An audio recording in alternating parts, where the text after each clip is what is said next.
professionals ought to act professionally. Just Google professional conduct and you will find hundreds of companies and institutions itemizing their ideas about it.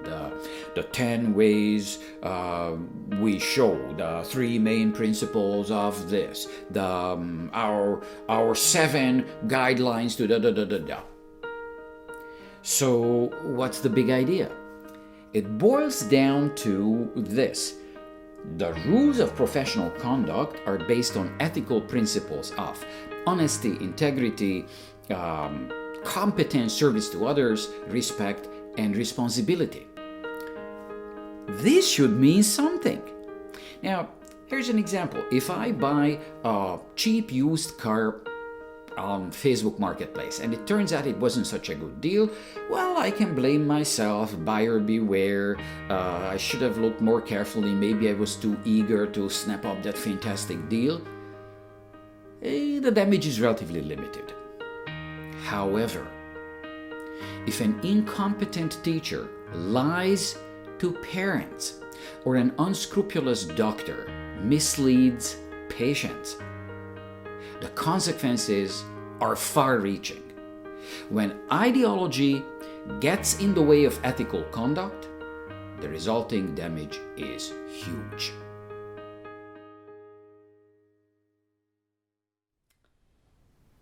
I didn't have a good childhood, to say the least.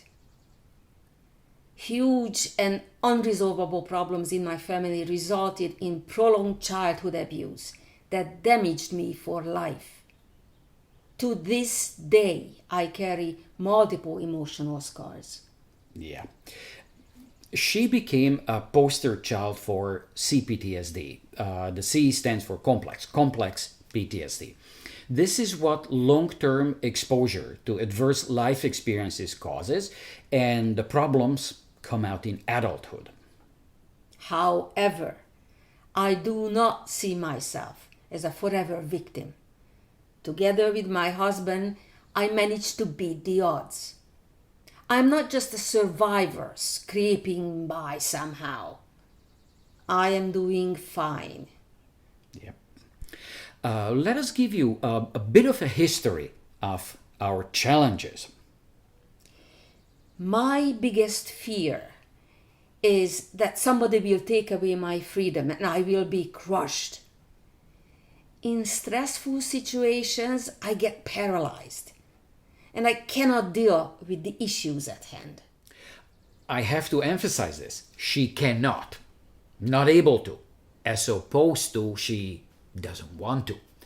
So she learned to rely on me, not because she likes it this way, but because there's no better alternative. I learned things as well and adjusted. I know that I have to deal with a bunch of issues that otherwise would not get resolved. Now, this results in a fundamental conflict in her. She has to depend on me, but it is not easy for her to accept this because of her fear of domination. From the early days of our marriage, I functioned as a healer, affirming and validating her and supporting her. I wanted my wife to be independent and strong. I wanted her to be out, working, making her own money, having her own friends, and standing on her own. Fun money was always budgeted, so we could have a life. These were our sailing and flying days. I was never left out. I bought her a Porsche, made a video celebrating her new life and acknowledging her musical talent. That was then. This is now. I like to think of myself as a musician.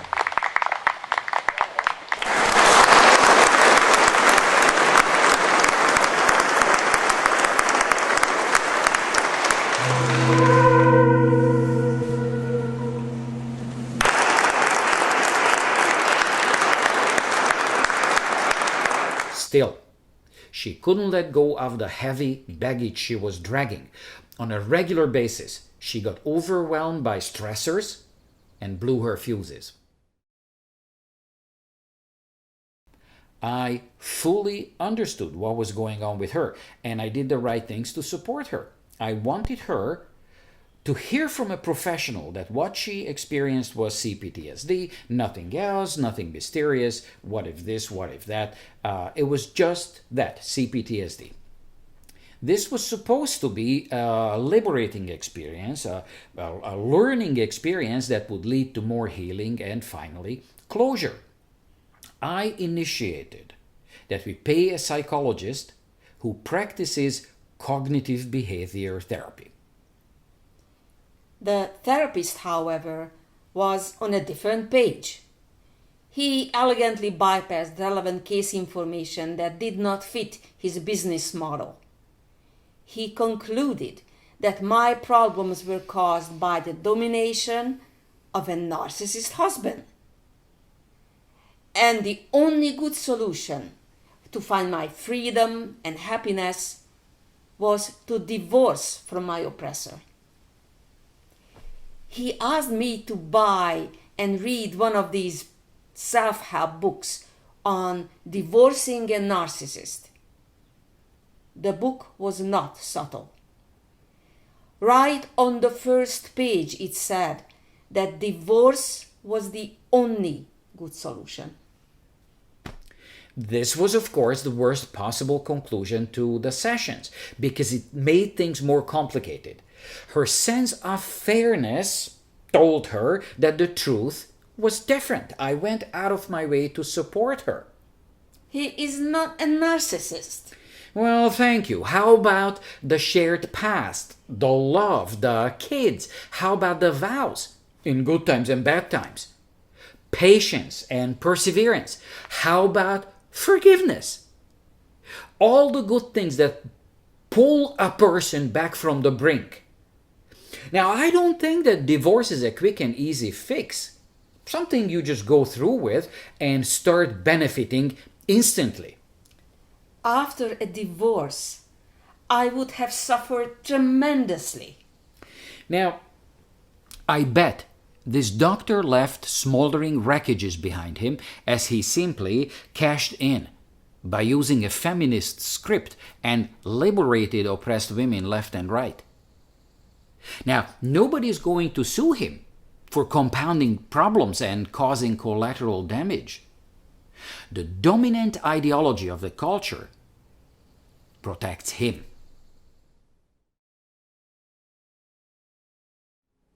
About 8 years ago, I experienced huge stress in my life. I fought battles on 4 different fronts simultaneously. One of these would have been enough. It was overwhelming, and it was my turn to become a poster child for symptoms of chronic stress. As my physical health deteriorated, I sought medical help. My family doctor was on a different page, ideologically, of course. He didn't bother looking at me and seeing the struggling person. He didn't listen to me, and I don't think he even had the ability to understand me. His head was lost in metrics, numbers, and statistical probabilities. He basically relied on what his computer suggested. It was completely unacceptable for me to medicate myself to death in order to avoid a different kind of death. The doctor saw discrete conditions that needed standard treatment. He essentially reduced me to the sum of all my parts. And he failed to consider cause and effect relationships. Like, what's the big picture here? What's the root cause of my problems?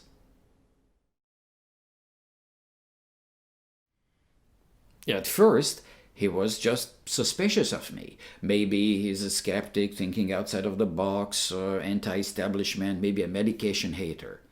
But then he got irked that I didn't listen to him.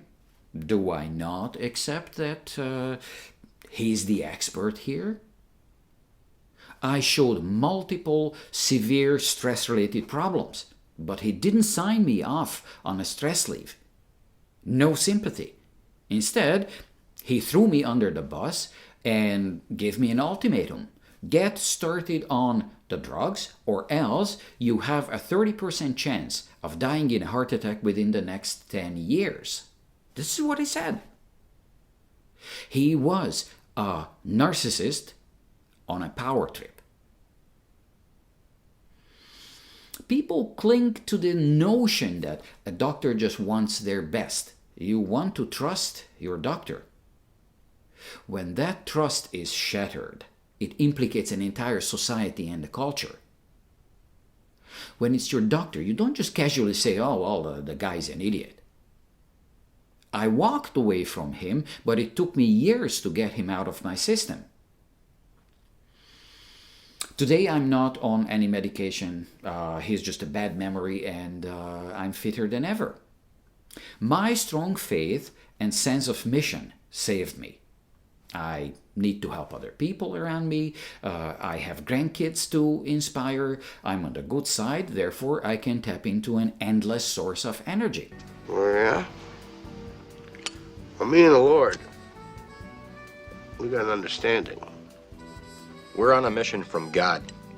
We're on a mission from God. We're on a mission from God. They're not gonna catch us. We're on a mission from God. The Lord works in mysterious ways.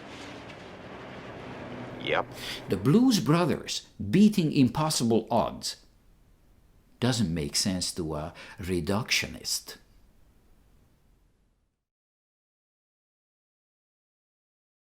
COVID, solitary confinement, social media addiction, girl-on-girl bullying, some of it online, eating disorder, anemia, no life, no hope. The girl who used to be chirpy and vibrant in grade 5 became an empty shell, just going from day to day, academically flatlining. She cut her hair short, added this blue dye, started wearing a rainbow friendship bracelet. She had to sit through endless hours of mental health classes, which didn't cheer her up. She became convinced that she was mentally ill. Her teacher continued to bombard her with all sorts of depressing news. She was on a steady diet of social justice issues and environmental alarmism. Her world was dark, and her future looked bleak. However, her teacher felt good about herself. She was an agent of change, covering all aspects of a progressive school board agenda. She addressed all the issues that would make this world a better place, and she reached out to struggling individuals through one-size-fits-all mental health slideshows. Raising awareness is half the battle, right?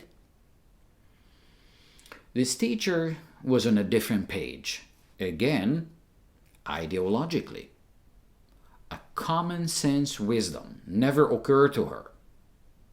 In a healthy body lives a healthy mind. Go out and have some fresh air, run around a bit. Here's a good book, read it, it'll give you hope.